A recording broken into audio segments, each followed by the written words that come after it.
காலைதோறும் புதியவை. அபராதத் தொகை. மே 26. நமது கர்த்தராகிய இயேசு கிறிஸ்துவின் பிதாவாகிய தேவனும் இரக்கங்களின் பிதாவும் சகலவிதமான ஆறுதலின் தேவனுமாய் இருக்கிறவருக்கு ஸ்தோத்திரம். 2 கொரிந்தியர் 1:3. 15 வயது சிறுவன் கடையில் ரொட்டி திருடும்போது பிடிபட்டான். காவலாளியின் பிடியிலிருந்து தப்பிக்க முயன்றபோது கடையின் அலமாரியும் உடைந்தது. கடைக்காரர் சிறுவனை பிடித்து போலீசில் ஒப்படைத்தார். கேஸ் கோர்ட்டுக்கு வந்தது. நீதிபதி குற்றத்தை விசாரித்து அந்த சிறுவனிடம், உண்மையில் நீங்கள் ஏதாவது ரொட்டி மற்றும் பாலாடை கட்டி திருடினீர்களா என்று கேட்டார்.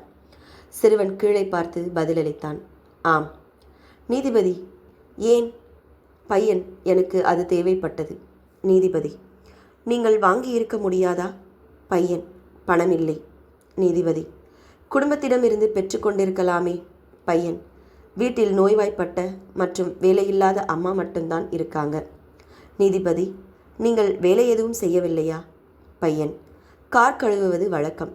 என் அம்மாவை கவனித்துக்கொள்ள ஒரு நாள் விடுமுறை எடுத்தபோது நான் வேலையிலிருந்து நீக்கப்பட்டேன். நீதிபதி, நீங்கள் யாரிடமும் உதவி கேட்கவில்லையா?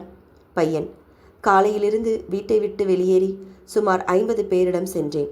ஆனால் உதவி கிடைக்கவில்லை. எனவே இந்த நடவடிக்கையை நான் கடைசியாக எடுக்க முடிவு செய்தேன். விவாதங்கள் முடிந்ததும் நீதிபதி தீர்ப்பை சொல்லத் தொடங்கினார். திருட்டு, குறிப்பாக பசியுள்ள சிறுவன் ரொட்டி திருடுவது மிகவும் வெட்கக்கேடான குற்றமாகும். இந்த குற்றத்திற்கு நாம் அனைவரும் பொறுப்பு. நான் உட்பட நீதிமன்றத்தில் உள்ள ஒவ்வொரு நபரும் குற்றவாளிகள். எனவே இங்கு இருக்கும் ஒவ்வொரு நபருக்கும் தலா $10 அபராதம். $10 கொடுக்காமல் யாரும் இங்கிருந்து வெளியேற முடியாது.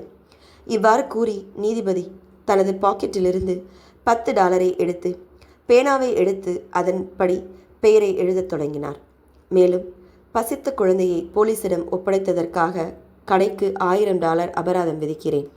24 மணி நேரத்திற்குள் அபராத தொகையை டெபாசிட் செய்யாவிட்டால் கடைக்கு சீல் வைக்க நீதிமன்றம் உத்தரவிடும். மேலும் பட்டினி கிடக்கும் சிறுவனிடம் நீதிமன்றத்தில் வழக்கு தாக்கல் செய்ததற்காக காவல்துறைக்கு அதே $1000 தொகை அபராதம் விதிக்கப்படுகிறது. இந்த சிறுவனுக்கு அபராத தொகை முழுவதையும் கொடுத்து அந்த சிறுவனிடம் நீதிமன்றம் மன்னிப்பு கேட்கிறது. அந்த நீதிபதி ஒரு நல்ல கிறிஸ்தவராக சத்தியத்தின்படி நடந்து கொண்டார். ஜெபம். பிதாவே, எங்கள் நல்ல தகப்பனே, உம்முடைய இரக்கத்திற்கு நன்றி. ஆமேன்.